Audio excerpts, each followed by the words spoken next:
Hey, guys. Congratulations. Hey, Coach.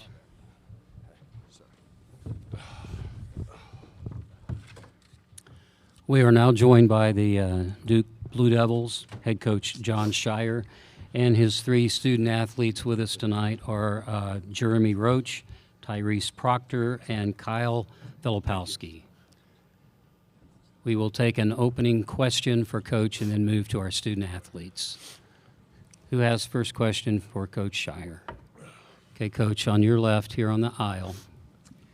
Coach, I just have to ask you, John Putner, 24/7 Marquette. Just have to ask you how the ACC continues to prepare teams to win games like this. I mean, the talk's has been down for a couple of years, and here you are again. 3 of 8 teams. You're part of ACC history, but what can you say about the league coming out of with three of 8 here? Yeah, I mean, look, it's. I think the ACC prepares you with the amount of different opponents you see. Like, that's a big thing. But I just want to start off, first of all, I'm really proud of these guys. I'm proud of the game tonight. Like, that was a big-time college basketball game. And the respect that we have for Houston, for Coach Sampson, their players is at the highest level. And you hate to see a guy, shed. You hate to see that happen during the game.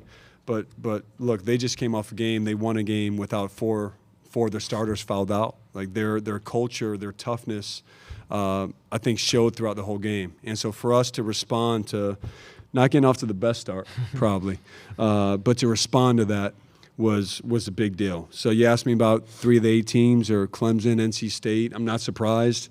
We've had battles against those guys the whole year, and hopefully this is reflected with moving forward besides just the analytics and all that stuff. But, again, for me, I'm just focused with our team and the win tonight and getting ready for Sunday. All right, well, now let's move to questions for our 3 student athletes. We'll come back with Coach in just a few minutes. Who has a question for Coach? Okay, here on the left side, and then we will go to the right. Brett Friedlander, SaturdayRoad.com. This is for Kyle specifically, but if the other 2 players want to talk about it, they can. Last year, after the Tennessee game, a lot was made of this team's toughness, or maybe lack of toughness. How much does tonight show the growth of this group, and how tough was this game? Yeah, I mean,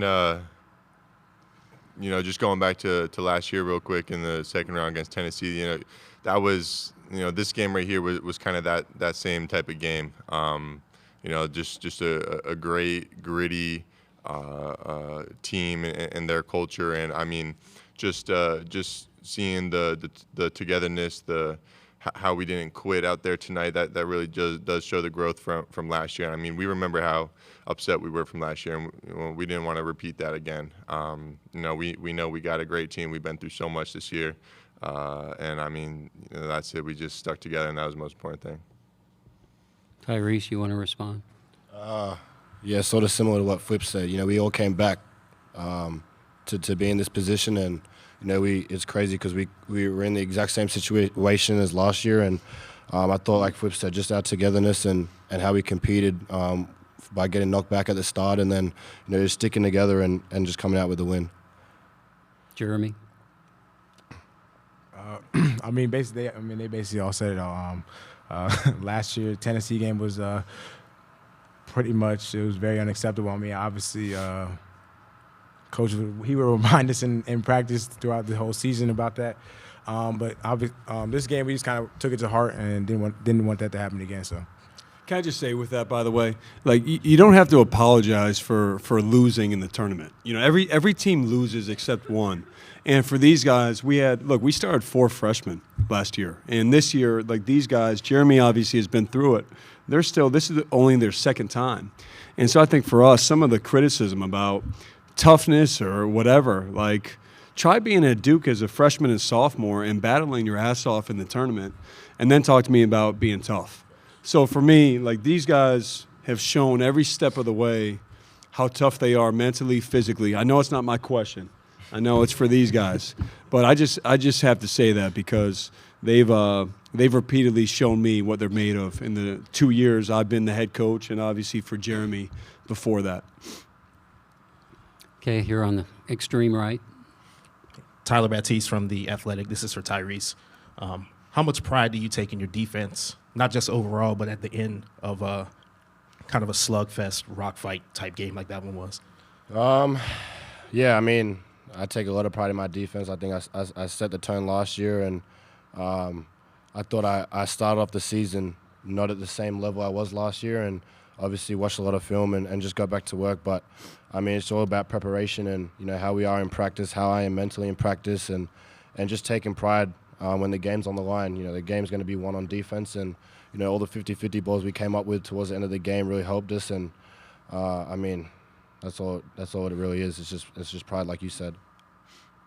Let's move to the left side here in the middle. Sydney Staples, D210 Sports. This question is for Jeremy. What do you think gave your team the edge tonight over Houston? Just that fight. I told the team, if we just come out and compete and play hard, I mean, everything will take care of itself. I've been saying that pretty much all tournament. Just looking at you. Been saying that all tournament. And, I mean, I think we have the best talent in the country, but if we play hard and compete, I mean, I think we can compete with anybody. Yeah. Okay, on the front, on the right. Kyle, this is for you. Can you talk about Matt Giles, Blue Devil Country? Can you talk about the lift that Ryan Young gave you off the bench? It seemed like at a crucial time where he came in and just played with so much grit and passion that really gave you all a lift. Yeah, I mean, geez, we wouldn't have won that game without Ryan. I mean, we wouldn't have won that game without anyone. We all got those roles on this team, and we execute them so well. But I mean, Ryan came in. He was ready. He knows what to do. He knows his job so well, and it's so good for us. I mean, you can see on the stat sheet, he didn't even he took 2 shots, but he had plus 18, and the rest of us were. He did. Yeah. But I mean, just that lift from Ryan coming off the bench, it's huge. And I mean, there's been so much talk about him and not doing enough for us this year, and how much he can really do. But I mean, Ryan's been through this longer than any of us, and I mean, he comes through when it matters the most. So just shout out to him. Closing questions for the student athletes. I think we have one here on the left, toward the front. This one's for Coach Sire, Ranjan Jindal. Can we come back on him and finish up with the student athletes? Okay, I think you have one here on the aisle.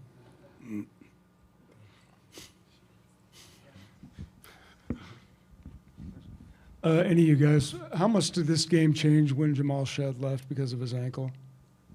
Jeremy? I mean, obviously he's a great player. He's their heart and soul of the team, but I mean, it didn't really. I mean, obviously it changed a little bit, but our mindset didn't change at all. I mean, we came in to get a win and get to the Elite Eight, and obviously he's a big part of their team. But like Coach said, they won their last game without him, so without 4 their starters. So I mean, the mindset really didn't change. I agree with Jeremy. Okay, that completes our questioning, our time frame for our student athletes. We'll let you guys go back to the locker room. I know there's some one-on-one questions there from other media. Thank you for being here. Congratulations on the victory tonight, and we will see you tomorrow afternoon for another press conference. Let's go to questions now for Coach Shire to finish up, and I think, Coach, we have in the back by the curtain. John David Teal with the Richmond Times-Dispatch. You call a timeout with about 5 minutes to go, I think, and got Flip a shot right there in the lane that he made. Is that what you drew up and what you wanted in that spot? It was there. It's just they make it so hard on you. Both ends, but I mean on defense, we're just generating shots, generating good looks downhill. And, Flip and Jeremy especially, but they were able to get downhill and get in the paint. And so Flip, I thought he had a strong drive, and, they executed. And you have to do that in a game where you only score, 54 points. And I don't know how many points we had at the time, but that was a huge play. Just we couldn't quite get separation.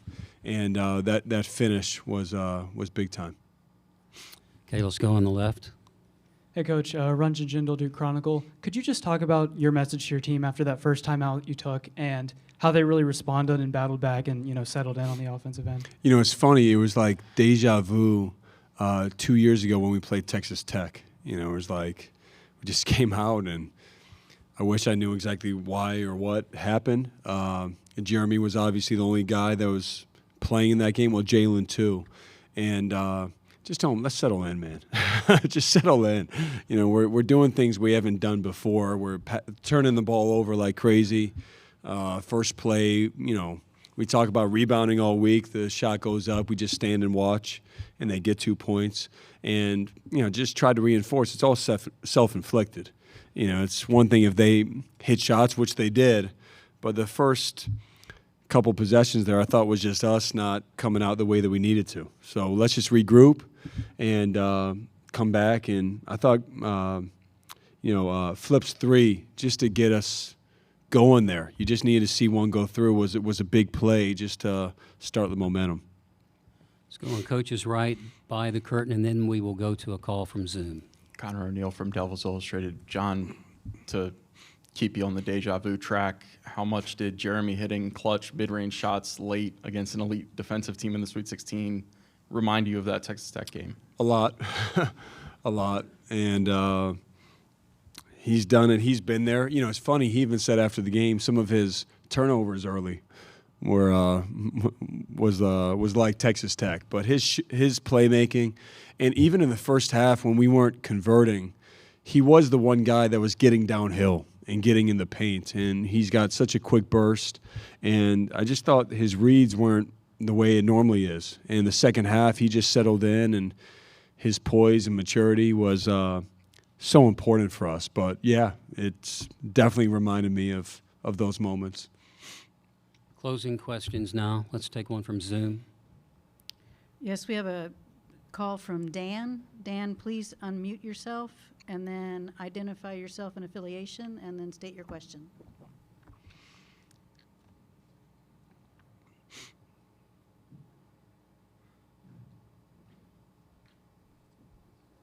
Dan, are you there? Dan's not there. Maybe we come back to Dan. Okay, now we'll stay on the right side and toward the back. Ishmael Johnson, Dave Campbell's. Coach, how much did your game plan change when Jamal Shead went out, knowing how important he is to their offense and their defense? They went zone a couple times. The focal point of their offense kind of changed. How much did it change on your end? Look, Shead is like the ultimate competitor and winner, and I saw it firsthand. We scrimmaged Houston last year, and just seeing what he does for their team and watching them on film, there's no replacement for him. But to be honest with you, your game plan, it can't change because you need to step your foot on the gas even more, because when a guy like that goes out, Cryer's going to do more, and Sharp's going to look to go. And, Roberts, I can go. I thought, Walker hit a big 3 for them to cut it to 3. So for us, it didn't change. It was we have to keep defending. We had to keep trying to figure out ways to generate shots. And, that thing went down to the wire. So you can't let up at all. We will sneak in one last question for Coach here on the aisle. Coach, congratulations. Andre Johnson, Making Headline News, Dallas. Before Shead went out, your team did respond after falling behind 8-0. This is a two-part question. What was so special about the way they rallied after falling behind early, and how did Coach K prepare you for moments like this? Coach K has prepared me for moments like this. One, because we've been in so many games like this together.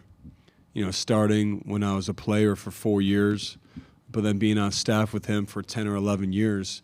And, look, I think the closest comparison, I don't know if it was 10 or 11. I think it was 11.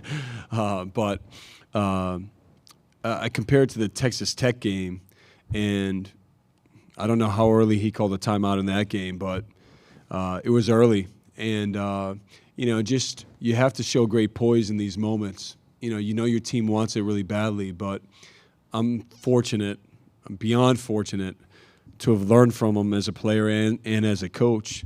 Just the amount of situations you're in together is, I could go on and on. Being down in a game, being up, just learning how to win.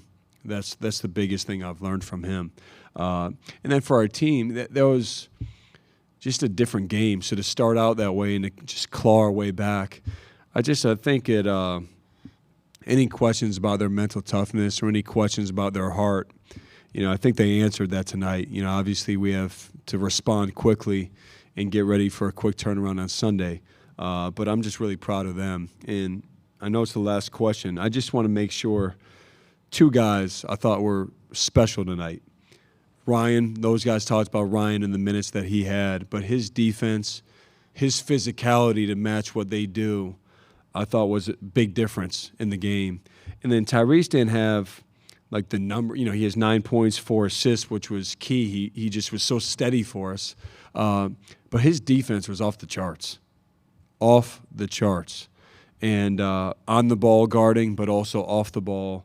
And those two plays, he's guarding Cryer, gets a steal late, and then he's guarding Sharp at the end when we're down 3, or they're down 3. So I'm just proud of those two guys with what they did. All right? Is that all? Yes, sir. Okay. Thank you, guys. Coach. Thank you. We will see you tomorrow afternoon. I know that. No, I just, I had to.